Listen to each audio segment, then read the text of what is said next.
Many people have claimed that the Novablast 3 is the shoe of the year, but are they right? Stick around and find out.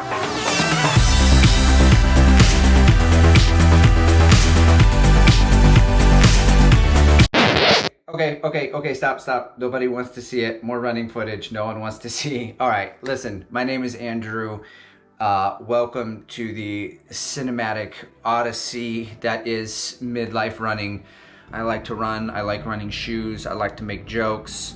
I'm here to tell you that God gave us free will, and so you can flex that and do something violent to the subscribe button, or you can just let that sucker roll. Either way, let's get to it. Novablast 3. My shoe reviews are going to be based on 3 different components. The first one is comparison. What is this shoe like compared to others? Number 2 is value. How much did the shoe cost? And number 3, would I buy the shoe? Yes or no? No maybes, no yellow lights, regrets, or no regrets. Full send, baby. Okay, first up we have comparison. Who is most likely to try the Novablast 3, but people who have run in the Novablast 1 and the Novablast 2. So let's track the evolution of the Novablast. The Novablast 1 was the Daily Trainer of the Year, IMO. The year was 2020. It was not a fantastic year for a lot of people, but this was a really good shoe in that year. I gave it the Fartlek Award. Very fartlicky. Of course, the Fartlek Award is not a real thing, it's just more made up. What it means, the word fartlek, is speed play, and I'll have you know, no shoetuber has ever gone through an entire video and mentioned the word fartlek without saying it's the Swiss word for speed play. Basically, in a fartlek run, I am going fast, I'm going slow, I'm going medium to fast, I'm going medium to slow, I'm going somewhere between medium and slow, but more towards the slow side. For context, I have put 350 miles on V1, I've put about 300 miles on the second version, and about 20 miles in V3. On the specs for the Novablast 1, in the midsole we have Flight Foam Blast. We have a 10mm drop from heel to toe. This, in my opinion, is the outstanding characteristic of the shoe. For me, it provided a lean. Like, I felt like I was leaning forward when I stood in the shoe, like I was on the edge or the precipice of greatness, or like the ledge of a really tall building. I just felt like it drove me forward. We're on to version 2. Now, it is important to note that some shoe sequels do not change much at all. Shoe companies will just slap a sticker on it that say V2 and tell you, best I can do is the same shoe from last year. And that is not the same with the Novablast 2. This thing completely changed genres. 86 fartlek, no more fartlek. Fartlekness is completely gone in this shoe. So what changed is that we got an 8mm drop from heel to toe, and we got more foam in the front of the shoe, which gave an overall more stable and comfortable feel, but it had the less unstable toxicity of the first one. And so it changed the genres more into like an easy day category.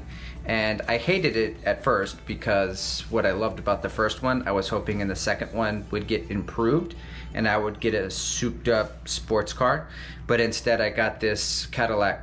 Now enter the Novablast 3. Yes, we are finally gonna talk about the shoe in the thumbnail. The fartlekness is back, baby. Fartlek means speed play, by the way. Okay, so the main difference in version 3 versus version 2, the biggest update is to the midsole. The midsole foam is now Flight Foam Blast Plus versus just the regular Flight Foam Blast. It is a mouthful. So it's a 9mm drop instead of a 10mm drop, and it really isn't as significant as the first one. I don't feel like the ghost of Christmas past is pushing me from behind and propelling me forward. However, up front, the Flight Foam Blast Plus is where the shoe really shines. So if I had to liken it to another foam, it would be Adidas Light Strike Pro, like the Takumi Sen 8 and the Adidas Adios Pro 2. Now, while these two foams are similar, they are not the same. The Light Strike Pro feels more like butter, whereas the Flight Foam Blast Plus feels more like margarine.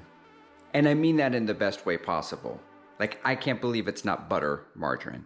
I really feel it when I hit the forefoot at faster paces out there on the track, threshold paces and above. All right, now I'm gonna give you one more comparison. In 2020, most people's daily trainer of the year was the Novablast.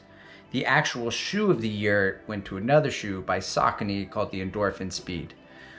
And that is exactly what the Novablast 3 reminds me of. It works great at everyday paces, but when you pick up the speed, as in the Endorphin Speed, and in this one at threshold and faster paces, it really shines. And so if the Endorphin Speed was the shoe of 2020, IMO, the Novablast 3 then is the shoe of the year of 2022. Kofuzi was right. For the value, the Novablast 3 comes in at about $140. Now it is worth noting I am a cheap guy. Okay, so I usually get the shoes from last year versus getting the new shoes because they're a little bit cheaper. So for me to buy a new shoe, the most I'm gonna pay for a daily trainer is about $140 to $150. And even then, it's gonna have to be like a nominee for best shoe of the year, which the Novablast 3 is. Which brings me to the point, would I buy it? Yes.